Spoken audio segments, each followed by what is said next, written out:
വിശുദ്ധ റമദാൻ, റമദാന്റെ ഏറ്റവും വലിയ പ്രത്യേകത ഖുർആൻ പറയുന്നത് ശഹ്റു റമദാനല്ലദീ ഉൻസില ഫീഹിൽ ഖുർആൻ. ഖുർആൻ അവതരിപ്പിക്കപ്പെട്ട മാസമാണ് റമദാൻ. അപ്പൊ റമദാൻ എന്ന് പറഞ്ഞാൽ ഖുർആന്റെ മാസമാണ്. റമദാൻ എന്ന് പറഞ്ഞാൽ ഖുർആന്റെ മാസമാണ്. അതാരോടും ചോദിക്കേണ്ട, ഒരുപാട് വിശദീകരിക്കേണ്ട സംഗതിയൊന്നുമല്ല, എല്ലാവർക്കും അറിയാം. റമദാൻ എന്ന് പറഞ്ഞാൽ അത് ഖുർആന്റെ മാസമാണ്. അപ്പൊ ഖുർആന്റെ വാർഷിക ആഘോഷമാണ് ഓരോ റമദാനും. ശഹ്റു റമദാനല്ലദീ ഉൻസില ഫീഹിൽ ഖുർആൻ എന്ന ആയത്ത് ഖുർആനിലുള്ള കാലത്തോളം ഓരോ റമദാനുകളും കടന്നു വരുമ്പോൾ നമ്മുടെ മനസ്സിൽ വരേണ്ട ചിന്ത, റമദാൻ ഖുർആന്റെ വാർഷിക ആഘോഷമാണ്. ഖുർആൻ ഇറങ്ങിയ ആ കാലം വീണ്ടും വീണ്ടും ഇങ്ങനെ തിരിച്ചു വരികയാണ്. നമ്മൾ എന്തുകൊണ്ട് ഇതേക്കുറിച്ച് ബോധവാന്മാരാകുന്നില്ല? അല്ലാഹുവിന്റെ ഹബീബ് സല്ലല്ലാഹു അലൈഹി വസല്ലം ആ ഖുർആന്റെ മാസമാണ് എന്ന നിലയിൽ തന്നെ അതിനെ പരിഗണിച്ചു. ബുഖാരിയിലൊക്കെ കാണാലോ, അല്ലാത്ത കാലങ്ങളിലൊക്കെ ഒരു തവണ ജിബ്രീൽ അലൈഹിസ്സലാം വന്നിട്ട് ഖുർആൻ ആദ്യം മുതൽ അവസാനം വരെ ഓതിക്കൊടുക്കുകയും റസൂലുള്ളാഹി സ്വല്ലല്ലാഹു അലൈഹി വസല്ലം അത് ഏറ്റു പാരായണം ചെയ്യുകയും ഒക്കെ ചെയ്തിരുന്നു എന്ന് കാണാം. ഓരോ ദിവസവും മുത്തുനബിയുടെ മുമ്പിൽ. എന്നാൽ റമദാൻ മാസത്തിൽ അത് 2 തവണ ഉണ്ടായിരുന്നു. അപ്പൊ കാരണം അത് വാർഷിക ആഘോഷമായതുകൊണ്ടാണ്. അന്നൊരു പ്രത്യേകത, ഖുർആൻ ഇറങ്ങിയ മാസമാണല്ലോ എന്ന് കരുതി. അപ്പൊ നേരത്തെ ജീവിതത്തിൽ നമ്മൾ ഒരു ജുസ് ഖുർആൻ ഓതുന്ന ശീലമുള്ളവർ റമദാനിൽ 2 ഓതണം. 2 ജുസ് ഓതണം. റമദാനിൽ 2 ജുസ് ഓതണം. നേരത്തെ 2 ശീലമുള്ളവൻ റമദാനിൽ 4 ആക്കണം, അല്ലെങ്കിൽ 3 ആക്കണം. എന്ന് പറഞ്ഞാൽ പഴയത് പോരാ, റമദാനിനായിട്ടൊരു പ്രത്യേകത വേണം. റമദാൻ വിശുദ്ധ ഖുർആന്റെ മാസമാണെങ്കിൽ ആ ഖുർആൻ റമദാനിൽ പോലും മറിച്ചു നോക്കിയില്ല എന്ന് പറയുന്ന ഒരു ഗതികേട് നമുക്ക് വരാൻ പാടില്ല. ഞാൻ എല്ലാ വർഷവും ഇത് പറയാറുണ്ട്. ഒരു ഖത്തമെങ്കിലും തീർക്കാത്ത ഒരൊറ്റ കുട്ടിയുണ്ടാവരുത്. അങ്ങനെ തന്നെ പറയാം. അത്തരം ആളുകൾ റമദാൻ കഴിഞ്ഞിട്ട് ക്ലാസ്സിന് വന്നോളണമെന്നില്ല. പലപ്പോഴും ഞാൻ പറഞ്ഞതാണ്, ഒരു ഖത്തം ഖുർആൻ ഓതാൻ കഴിയില്ലെങ്കിൽ, ഒരു ഖത്തം ഖുർആൻ ഓതാൻ അരമണിക്കൂറാണ് ഒരു ദിവസം നീക്കി വെക്കേണ്ടത്. റമദാനിലെ 30 ദിനങ്ങളിൽ അരമണിക്കൂർ വീതം പടച്ചോന്റെ കലാം വായിക്കാൻ, ഓതാൻ നീക്കി വെക്കാത്ത ഒരാള് എന്തിനാ കുറെ ക്ലാസ് എടുക്കുന്നതും കേൾക്കുന്നതും? എനിക്കും നിങ്ങൾക്കും അതുകൊണ്ട് എന്ത് ഫായിദ ഉണ്ടാവും? അപ്പൊ നമ്മള് ചുരുങ്ങിയതാണ് അവതരിപ്പിക്കുന്നത്. ഒരു ഖത്തം, ഒരു ജുസ്. പലപ്പോഴും അത്രയും ഓതുന്നവരായിരിക്കൂല മറ്റു കാലങ്ങളിൽ. അതുകൊണ്ടാ പറയുന്നത്, മറ്റു കാലങ്ങളിൽ തന്നെ ഇതോ ഇതിലധികമോ ഓതുന്നുണ്ടെങ്കിൽ അതിനേക്കാൾ ഒന്നും കൂടെ കൂട്ടണം. റമദാൻ സ്പെഷ്യൽ. റമദാൻ സ്പെഷ്യലായിട്ട് നിങ്ങൾ കുറച്ചൊന്ന് വർദ്ധിപ്പിക്കണം മുഅ്മിനീങ്ങളെ. അപ്പോഴല്ലേ റമദാനെ നമ്മൾ പരിഗണിച്ചു നാവുക. അപ്പോഴല്ലേ റമദാൻ നമ്മുടെ മനസ്സിൽ തട്ടിയിട്ടുണ്ട്. റമദാനിന്റെ ആഗമനം എന്ന് വരൂ, അത് ശരിക്ക് കാണണം. റമദാന്റെ മുമ്പുള്ളതിനേക്കാൾ നേരത്തെ നിത്യമായി ശീലമുള്ള സുന്നത്തുകളെക്കാൾ സുന്നത്ത് കൂടണം. റമദാന്റെ മുമ്പ് ദായിമാക്കിയ സ്വതക്കയേക്കാൾ റമദാനിൽ സ്വതക്കയുടെ കണക്ക് കൂടണം. റമദാനിൽ ഒന്നും കൂടെ വർദ്ധിക്കണം. എല്ലാ വിഷയങ്ങളും അങ്ങനെ തന്നെയാണ്. ഓത്ത് കൂടണം, സഹായം പരസഹായം കൂടണം. അങ്ങനെ ദീനീ പ്രവർത്തനങ്ങൾ വർദ്ധിക്കണം. നിസ്കാരവും ഖുർആനോത്തും എല്ലാം വർദ്ധിക്കണം. കാരണം പുണ്യങ്ങളുടെ പൂക്കാലമാണ് പരിശുദ്ധ റമദാൻ. യാ അയ്യുഹല്ലദീന ആമനൂ കുതിബ അലൈക്കുമുസ് സിയാമു കമാ കുതിബ അലല്ലദീന മിൻ ഖബ്ലിക്കും ലഅല്ലക്കും തത്തഖൂൻ.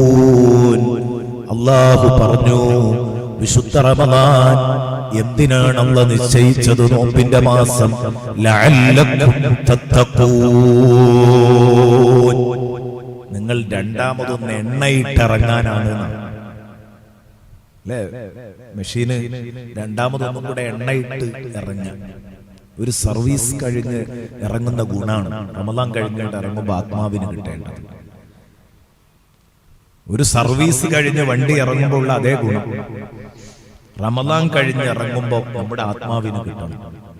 അള്ളാഹു നന്നാക്കി തരട്ടെ. അപ്പൊ ഏറ്റവും ചുരുങ്ങിയത്, ഞാനിത് വിശാലമായിട്ട് വയലായിട്ട് പറയല്ല, ഒരു ഉപദേശം എന്ന നിലക്കുന്ന ഇപ്പോൾ ഇവിടെ ദ്വാരക്കലേ എനിക്ക് ലക്ഷ്യമുള്ളൂ, ഞാൻ അത്രേ വിചാരിച്ചിട്ടുള്ളൂ. എന്നാൽ അതിന്റെ മുമ്പ് നേരിട്ട് വയലല്ലാതെ മനസ്സിൽ തട്ടുന്ന വിധത്തിലെ ഒരു ഉപദേശം പറയണമെന്ന് കരുതി കൊല്ലങ്ങളായല്ലോ നമ്മൾ കേൾക്കുന്ന വയല. അപ്പൊ അതുകൊണ്ട് ഒറ്റ കാര്യം, ഒരു ഖത്തം, അതായത് ഒരു ജുസ് ഒരു ദിവസം, അത് 29-ന് തീരണം. കാരണം 30 ഉണ്ടാവുന്ന ഉറപ്പിക്കാൻ പറ്റില്ല. 29 അസ്തമിക്കുന്നതിന് മുമ്പ് റമദാൻ ഉള്ളിൽ 29-ന്റെ അസ്ർ നിസ്കരിച്ച ഉടനെ 30-ാമത്തെ ജുസ് ഓതണം. ഒരു ജുസ് എന്ന് ഓതുക, അതിന്റെ ഇടയിൽ എപ്പോഴെങ്കിലുമൊക്കെ 1-2 പേജുകൾ എപ്പോഴെങ്കിലും ഒഴിവനുസരിച്ച് കൂട്ടിക്കൊടുത്താൽ ആ പറഞ്ഞത് അവിടെ പരിഹരിക്കും. ഇത് ഏറ്റവും ചുരുങ്ങിയത്. പിന്നെ ജീവിതത്തിൽ നിങ്ങൾക്ക് ആയതത്തുള്ളത് എന്താണോ ആ ആയതത്തിലധികം, ആ പതിവിലധികം ഒരല്പം വർദ്ധിപ്പിക്കുക റമദാൻ എന്ന നിലക്ക്. ഒരല്പം.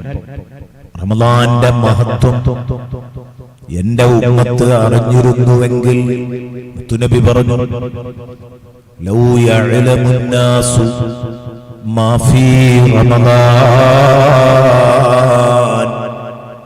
മുത്തുനബി പറഞ്ഞു, എന്റെ ഉമ്മത്തെങ്ങാനും റമദാനിലുള്ള മഹത്വങ്ങൾ അറിയുകയാണെങ്കിൽ, റമദാന്റെ ഉള്ളിലുള്ള മഹത്വങ്ങളെല്ലാം കൂടെ എന്റെ ഉമ്മത്ത് അറിയുകയായിരുന്നുവെങ്കിൽ, ലതമന്നൗ അൻ യകൂന റമദാനു സനത കുല്ലഹാ, വർഷം മുഴുവനും റമദാനായെങ്കിൽ എന്നവർ മോഹിക്കുമായിരുന്നു. വർഷം മുഴുവൻ റമദാനായെങ്കിൽ എന്ന് അവർ മോഹിക്കുമായിരുന്നു. അഷ്റഫുൽ ഖൽഖ് ത്വാഹ റസൂലുള്ളാഹി സ്വല്ലല്ലാഹി അലൈഹി വസല്ലം ഇത് തിരിച്ചറിഞ്ഞതുകൊണ്ടാണ് റസൂലുള്ളാഹി തങ്ങള് റജബ് വന്ന് കടക്കുമ്പോഴേക്ക് ദുആ തുടങ്ങിയത്. അല്ലാഹ്, ഒരു ഗോൾഡൻ ചാൻസ് വരുന്നുണ്ട്, അങ്ങോട്ട് എത്തുന്നതിന്റെ മുമ്പ് ഞങ്ങളെ മരിപ്പിക്കരുതേ. നമ്മളും ആ ദുആ ജീവിതത്തിൽ പകർത്തി ദുആ ചെയ്തു. അതിന്റെ ഫലമായി റമദാൻ മുമ്പിലേക്ക് കടന്നു വരാനിരിക്കുന്നു. എനിക്കും ഇങ്ങനെ ഒരു മാനസികാവസ്ഥ ഉണ്ടോ? കൊല്ലം മുഴുവൻ റമദാനായെങ്കിൽ എന്നൊരു തോന്നൽ നമ്മളെ കൂട്ടത്തിൽ പലർക്കും. റമദാൻ വന്ന് നോമ്പ് വെൽക്കണല്ലോ എന്ന് ആലോചിക്കുമ്പോൾ തിരിച്ചുള്ളവരും ഉണ്ട്, അല്ലേ? നബിതങ്ങൾ പറഞ്ഞു, റമദാന്റെ മഹത്വം അറിയാണെങ്കിൽ റമദാൻ മുഴുവൻ, കൊല്ലം മുഴുവൻ റമദാനായെങ്കിൽ എന്ന് മോഹിക്കും. നിങ്ങൾക്കും എനിക്കൊന്നും ഉണ്ടാവില്ല എന്ന് കരുതുക. എന്നാലും പലർക്കും എന്തുണ്ട്, റമദാൻ വരുമ്പോ ഇനിയിപ്പോ വണ്ടി വലി വരുന്നുണ്ട് എന്നുള്ള ചിന്ത പലർക്കും ഉണ്ട്. അത് ഉൾക്കൊള്ളാൻ കഴിയാത്തവരുണ്ട്. അള്ളാഹു നമ്മളെ നന്നാക്കി തരട്ടെ. അപ്പൊ അതുകൊണ്ട് റമദാൻ മാസത്തിൽ ധാരാളം ഖുർആൻ ഓതണം. അതാ കാര്യമായി പറയാനുള്ളത്. അത് ഏറ്റവും ചുരുങ്ങിയതൊരു ഖത്മ്, കൂടിയാൽ എത്രയുമാകാം. ശരാശരി 3 ഖത്മ് ഓതാൻ കഴിഞ്ഞാൽ ഗുണകരമാണ്. അതിന് വേണ്ടത് 1.5 മണിക്കൂർ അള്ളാഹുവിന്റെ കലാമിന് വേണ്ടി നീക്കിവെക്കുകയാണ്. ഫേസ്ബുക്കിലും അതുപോലെ തന്നെ യൂട്യൂബിലുമൊക്കെ കടന്ന്, അവിടെയൊക്കെ കടന്ന് കളിക്കാൻ എത്ര സമയ ചെലവഴിക്കുന്നത് റമദാനിൽ. ഇത്തരം സംഗതികളൊക്കെ ഒന്ന് പൂട്ടിവെക്കലാ ഖൈർ.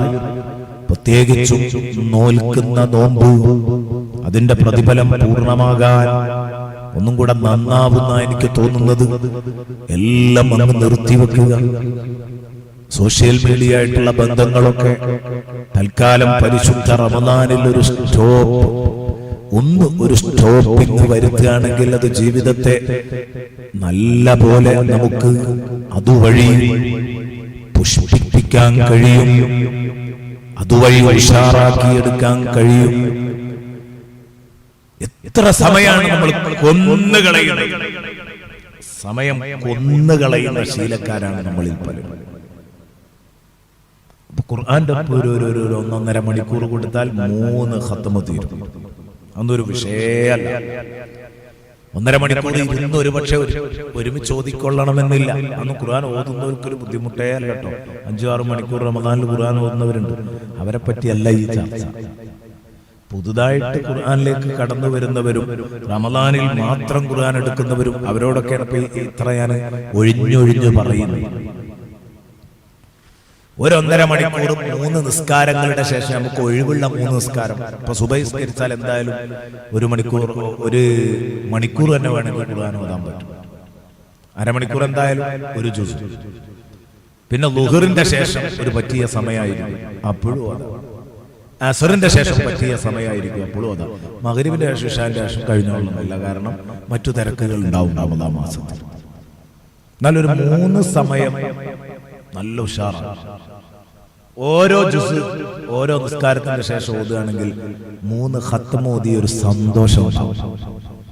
അത് പടച്ച